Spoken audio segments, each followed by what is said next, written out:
بسم اللہ الرحمن الرحیم۔ سورہ یاسین میں اللہ رب العالمین نے جو 3 رسولوں کا تذکرہ کیا ہے اور اللہ پاک نے ارشاد فرمایا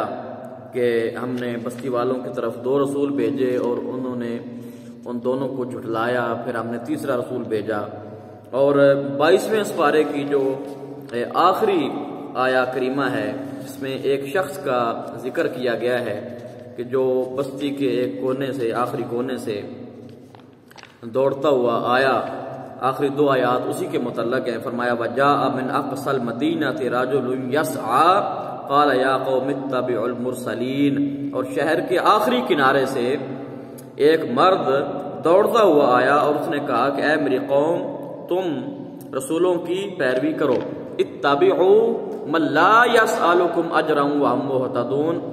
ارے میری قوم، تم ان رسولوں کی پیروی کرو کہ جو تم سے کسی اجر کا سوال بھی نہیں کرتے، تم سے کچھ مزدوری بھی نہیں مانگتے، کچھ معاوضہ بھی نہیں مانگتے، اور وہ ہدایت یافتہ بھی ہیں، جھوٹ بھی نہیں بولتے، تمہاری بھلائی کے لیے بات کر رہے ہیں۔ تو یہاں پر مفسرین نے فرمایا کہ وہ شخص جو تھا اس کا نام حبیب تھا، اور حبیب نجار کے نام سے اس کا نام تفسیر میں آیا ہے۔ تو اس کے بارے میں جو ہے اب مختلف یہاں پر جو روایات ہیں کہ وہ کیا کرتا تھا، اس کا کسی نے کہا کہ وہ بڑھئی تھا، کسی نے کہا کہ اس کا کوئی کام تھا، تو بہرحال وہ جو بھی تھا لیکن اللہ رب العالمین کا پیارا تھا، اور اللہ تبارک و تعالی نے اس کو جو ہے وہ منتخب فرما رکھا تھا، اور اس کو اللہ رب العالمین نے جو ہے وہ دین کی طرف راغب کیا ہوا تھا، اور وہ اللہ تبارک و تعالیٰ کی ذات پر ایمان رکھنے والا تھا، اور وہ کہنے لگا 23واں سپارہ یہاں سے جو شروع ہوتا ہے، وہ کہنے لگا کہ وَمَا لِيَ لَا أَعْبُدُ الَّذِي فَطَرَنِي وَإِلَيْهِ تُرْجَعُونَ، اور اس نے کہا کہ مجھے کیا ہوا کہ میں اس کی عبادت نہ کروں کہ جس نے مجھے پیدا کیا ہے اور اسی کی طرف تم بھی لوٹائے جاؤ گے۔ تو وہ انہیں بھی جو ہے وہ باقی بستی والوں کو بھی کہنے لگا کہ آپ لوگ جو ہے وہ دین کی طرف آئیں اور ان لوگوں کی بات کو مان لیں، یہ لوگ سچے ہیں، یہ لوگ اچھے ہیں، یہ لوگ تمہیں کوئی غلط بات کی طرف نہیں بلا رہے، بلکہ جو ہے یہ صحیح دعوت دے رہے ہیں، سچی دعوت دے رہے ہیں، اور اللہ تبارک و تعالیٰ کی طرف تم لوگوں کو بلا رہے ہیں۔ تو چونکہ یہ جو حبیب نجار تھے وہ تو خود رسولوں کی تلقین کی وجہ سے، ان کی دعوت کی وجہ سے ایمان لا چکے تھے، اور ان کی قوم جو تھی وہ بت پرستی میں گرفتار تھی اور رسولوں کی مخالفت کر رہی تھی، لیکن اگر وہ ابتداءً اپنی قوم سے خطاب کرتے ہوئے یہ کہتے کہ تم کو کیا ہوا ہے کہ تم اس کی عبادت نہیں کرتے جس نے تمہیں پیدا کیا ہے، تو اس کا مطلب یہ ہوتا کہ وہ اپنی قوم کو فکری غلطی اور اعتقادی خطا پر قرار دے رہے ہیں، اور جب کوئی شخص کسی کو گمراہ اور خطا کار قرار دے تو وہ شخص اس کے کہنے والے کا مخالف ہو جاتا ہے، اور جب کوئی شخص کسی کا مخالف ہو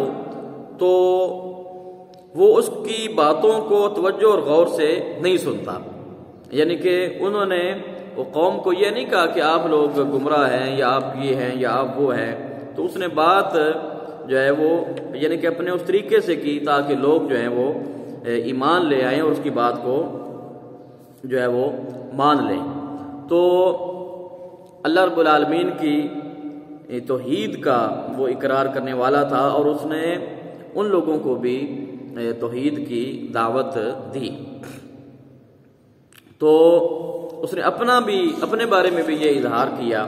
کہ میں اللہ تبارک و تعالیٰ کو کیوں نہ مانوں کہ وہی ہمیں پیدا کرنے والا ہے، اور وہی جو ہے اسی کی طرف ہم سب نے جو ہے وہ لوٹ کر جانا ہے۔ تو جب قوم والوں نے دیکھا کہ یہ ہمارے دین کو چھوڑ گیا ہے اور یہ ان رسولوں کی باتیں جو ہے وہ ان کو مان رہا ہے، تو انہوں نے اس کے ساتھ جو سلوک کیا قوم نے، وہ اللہ تبارک و تعالیٰ نے بھی قرآن مجید میں اس کو جو ہے وہ بیان کیا ہے، اور جو ہے وہ تفسیر میں علامہ غلام رسول سعیدی رحمۃ اللہ تبارک و تعالی آپ نے جو ہے اپنی تفسیر تبیان القرآن کی 9 نمبر جلد میں صفحہ نمبر 744 پہ بڑی وضاحت کے ساتھ امام ابو اسحاق احمد بن محمد بن ابراہیم ان کے حوالہ سے جو ہے وہ ایک یہاں پہ روایت نقل کی ہے کہ اس کے ساتھ کیا سلوک کیا گیا۔ اور جب اس نے اپنی قوم سے کہا کہ میں تمہارے رب پر ایمان لے آیا، یعنی کہ رب تو سب کا اللہ تبارک و تعالی ہی ہے، اگر کوئی مانے یا اگر کوئی نہ بھی مانے تو بھی معبود حقیقی تو وہی ہے۔ تو جب اس نے یہ کہا تو وہ سارے حبیب نجار پر ٹوٹ پڑے اور اس کو زدوکوب کرنا شروع کر دیا۔ حضرت ابن مسعود نے فرمایا کہ اس کی قوم نے اس کو یعنی کہ حبیب نجار کو اس قدر مارا کہ اس کی انتڑیاں باہر نکل آئیں۔ اللہ اکبر۔ اور یہاں پر یہ بھی روایت ہے، دیکھیں کہ اللہ تبارک و تعالیٰ کے نیک لوگوں کو اللہ رب العالمین نے کیسا بڑا پن عطا فرمایا ہے، اور کیسا پاکیزہ جو ہے وہ سوچ اور پاکیزہ نیت، پاکیزہ دل عطا فرمایا ہے۔ فرماتے ہیں کہ جب اس کو وہ سنگسار کر رہے تھے، مار رہے تھے، اب وہ کافر مشرک اس کو مار رہے ہیں، اور اس حال میں بھی وہ اللہ تبارک و تعالیٰ سے دعا عرض کر رہا ہے کہ یا رب العالمین میری قوم کو ہدایت عطا فرما، یا اللہ میری قوم کو بخش دے، میری قوم کو ہدایت عطا فرما، تاکہ جو ہے وہ یہ بھی تیری رحمت کی مستحق بن جائیں۔ اللہ اکبر۔ تو یہ نیک لوگوں کی باتیں ہیں کہ ان کا کتنا بڑا جگرا ہوتا ہے، کتنا بڑا دل ہوتا ہے، مار بھی کھا رہے ہیں انہی سے، اور انہی کے بارے میں ہدایت کی دعا بھی کر رہے ہیں۔ تو جب وہ یہ دعائیں کر رہے تھے تو اللہ تبارک و تعالیٰ نے ان کے لیے جنت کو واجب قرار دے دیا، اور اس سے کہا، فرمایا قیل ادخل الجنہ قال یا لیت قومی یعلمون۔ سورہ یاسین میں اللہ رب العالمین نے فرمایا کہ ہم نے اس کو جنت میں داخل کر دیا، اور اس سے کہا گیا قیل ادخل الجنہ، اس سے کہا گیا کہ تم جنت میں داخل ہو جاؤ، پھر وہ جنت میں داخل کر دیا گیا۔ اور اس نے وہاں جب اپنی عزت دیکھی، اپنی تکریم دیکھی، اور یہ اعزاز دیکھا کہ بندہ مومن جب اللہ تبارک و تعالیٰ کی بارگاہ میں اس کی روح حاضر ہوتی ہے تو اس کو کتنی اللہ رب العالمین عزتیں عطا فرماتا ہے، تو بے ساختہ اس کی زبان سے جو کلمہ نکلا اللہ رب العالمین نے اس کو بھی سورہ یاسین کا حصہ بنا دیا۔ اور اللہ رب العالمین یہاں پر ارشاد فرماتا ہے، وہ کہنے لگا کہ قال یا لیت قومی یعلمون، اس نے کہا کہ کاش میری قوم جان لیتی، بما غفر لی ربی وجعلنی من المکرمین، کہ میرے رب نے مجھے بخش دیا اور مجھے عزت دار لوگوں میں سے بنا دیا۔ اللہ اکبر۔ اب قوم کے بارے میں پھر بھی اس کے دل میں وہی ہے کہ کاش کہ میری قوم اس بات کو سمجھ لیتی۔ اور ایک قول اس کے بارے میں یہ بھی آیا ہے کہ اس کو قتل کرنے کے بعد رس، ایک کنواں تھا پرانا، اس کا نام تھا رس، جو قرآن پاک میں ہے نا اصحاب الرس وثمود، قرآن پاک میں ہے، تو فرمایا کہ وہ جو پرانا کنواں تھا ایک جس کا نام رس تھا، تو جو ہے حبیب نجار کو قتل کرنے کے بعد اس رس نامی کنویں میں انہوں نے ڈال دیا۔ ایک روایت میں ہے کہ انہوں نے 3 رسولوں کو بھی قتل کر دیا تھا۔ ایک قول یہ ہے کہ انہوں نے ایک گڑھا کھودا اور اس گڑھے میں ڈال دیا، اور اس کے اوپر گڑھے کا ملبہ ڈال دیا، حتیٰ کہ وہ ملبے کے نیچے دب کے مر گیا۔ یہ سارے قول حبیب نجار کے بارے میں۔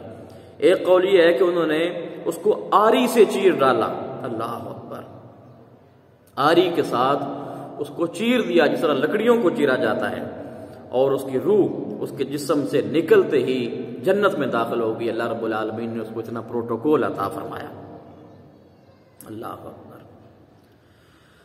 اللہ اکبر۔ اور جب وہ جنت میں داخل ہو گیا تو پھر اس نے یہ جو ہے تمنا اس کا اظہار کیا کہ یا لیت قوم یعلمون، کہ کاش کہ میری قوم کو اس بات کا اندازہ ہو جاتا، ان کو پتہ چل جاتا کہ ایماندار لوگوں کے ساتھ اللہ رب العالمین کیا سلوک کرتا ہے اور ان کو کتنی عزت عطا فرماتا ہے۔ اس نے جو تمنا کی تھی اس کی ایک وجہ یہ ہے کہ اس کی قوم کو معلوم ہو جائے کہ اللہ تبارک و تعالیٰ نے اس پر کتنا انعام اور اکرام کیا ہے، اور دوسری وجہ یہ ہے کہ اس نے یہ تمنا اس لیے کی کہ اس قوم، وہ جو قوم ہے وہ بھی ایمان کی طرف آ جائے اور وہ قوم بھی ایمان لے آئے، اور اس کو بھی اللہ تبارک و تعالیٰ اسی طرح انعام و اکرام سے نوازے، یعنی کہ جس طرح اس کو خود انعام اور اکرام ملا ہے، اس کی یہ خواہش تھی کہ میری قوم کو بھی یہ انعام و اکرام ملے۔ حضرت ابن عباس رضی اللہ تعالیٰ عنہ نے فرمایا اس نے زندگی میں بھی اپنی قوم کی خیر خواہی کی اور مرنے کے بعد بھی اپنی قوم کی خیر خواہی کی۔ امام قشیری نے اس کو مرفوعاً بیان کیا